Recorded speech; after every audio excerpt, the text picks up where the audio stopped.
Aujourd'hui, on va penser à toutes ces belles petites choses qui ruinent notre média préféré et ce qui transforme l'art en bête produit de consommation. Et on va surtout voir le vrai problème, le fait que la cupidité c'est pas un accident, c'est une stratégie testée et validée par tous les joueurs. Ah, la cupidité, la peste du jeu vidéo, ce truc qui est capable de ruiner même les plus belles œuvres, truc qui pousse les décideurs à plus se soucier de comment tirer notre fric qu'à sortir des jeux un minimum fonctionnel. Un jeu à 80€ qui vous appartient même pas, parce que personne vous a dit que vous achetez pas une copie du jeu, mais simplement une clé d'accès à durée indéterminée, qui disparaîtra sans laisser de traces si quelqu'un dans la chaîne de distribution décide de vous la retirer. GG Wellplay. C'est à peu de choses presque qui est arrivé à The Crew, qui était un jeu exclusivement en ligne qui deviendra parfaitement injouable une fois qu'Ubisoft a décidé de débrancher la prise. Heureusement, depuis, des fans sont lancés dans un projet fou de résurrection du jeu qui le rendra jouable, enfin, si Ubisoft décide pas de leur envoyer des avocats leur péter les genoux entre temps. D'ailleurs, si ça vous intéresse, je vous redirige vers la super vidéo de Cam sur le sujet. Mais bon, tout ça c'est légal apparemment parce que malgré les pétitions qui dénoncent ce genre de pratique, les gouvernements sont affreusement lents à réagir après presque 20 ans à vendre des jeux dématérialisés sans dire clairement aux joueurs qu'ils possèdent pas leur jeu. Mais enfin, vous le savez ça, non? On l'avait précisé dans les 38 pages de l'accord que vous avez lu et accepté.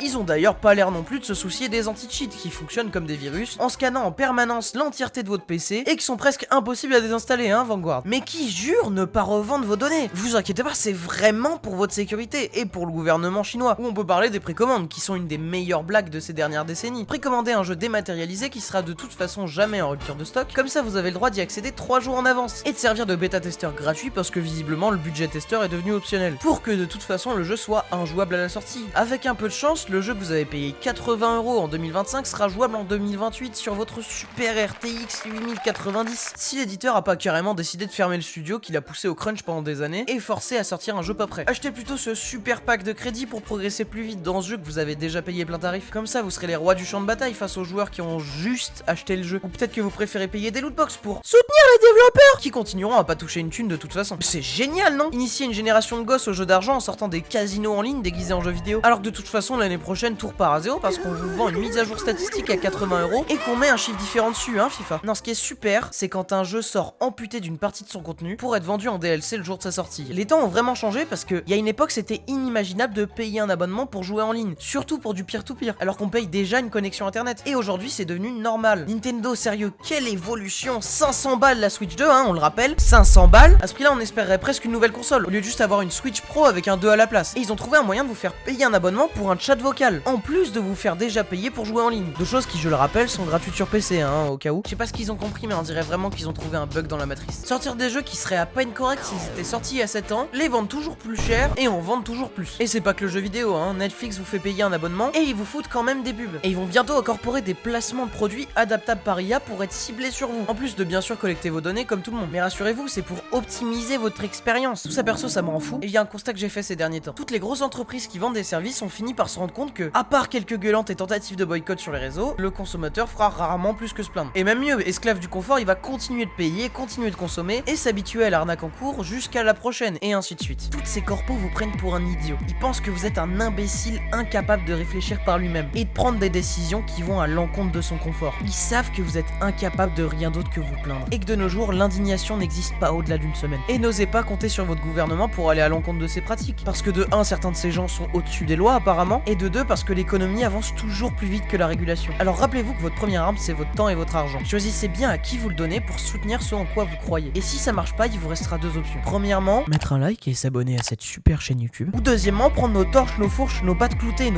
et aller se faire entendre de façon moins pacifiste. Évidemment, cette dernière partie, c'est une blague, hein. J'incite aucunement à envoyer de la haine, surtout aux développeurs, c'est pas eux les responsables. Et ceux qui font ça, bah allez bien vous faire foutre. Sinon, n'hésitez pas à donner votre avis en commentaire, likez et abonnez-vous, pitié!